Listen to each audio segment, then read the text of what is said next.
मित्रांनो, राज्यामध्ये पावसानं असं तुफान घातलेलं आहे मित्रांनो की तुम्हाला माहित आहे की कोणाच्या घरामध्ये पाऊस मित्रांनो, कोणाच्या वावरामध्ये पाऊस मित्रांनो, शेतीमध्ये पाणीच पाणी आहे मित्रांनो, जिकडे तिकडे पाणीच पाणी आहे। अशा स्थितीमध्ये काही जिल्ह्यांमध्ये मित्रांनो पाऊस उघडलेला आहे आणि काही जिल्ह्यांमध्ये मित्रांनो अजूनही पाऊस आहे।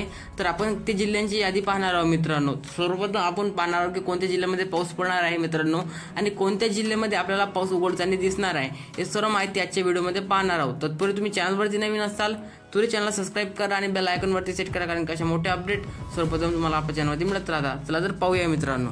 त्यामध्ये मित्रांनो बुलढाणा चिखलीमध्ये पाऊस पडणार आहे मित्रांनो, खामगाव, मेहकर, सिलोड, देऊळगाव, राजा, माहोरा, मलकापूरमध्ये पाऊस पडणार आहे मित्रांनो, अकोल्यातील पातूर या तालुक्यामध्ये पाऊस पडणार आहे, जळगाव, जामोदमध्ये सुद्धा थोडासा पाऊस पडणार आहे, भुसावळमध्ये बी थोडासा पाऊस पडणार आहे मित्रांनो, जिंतूरमध्ये पाऊस पडणार आहे, हिंगोलीमध्ये सुद्धा पाऊस पडणार आहे मित्रांनो, बासमत, गोंदिया, देसाईगंज आणि दुर्ग या भागामध्ये पाऊस पडणार आहे। सोबतच कल्याण, डोंबिवली, पुणे सारखे भाग, सांगली, सातारा सारख्या भागामध्ये मध्यमवर्गीय स्वरूपाचा पाऊस राहणार आहे मित्रांनो।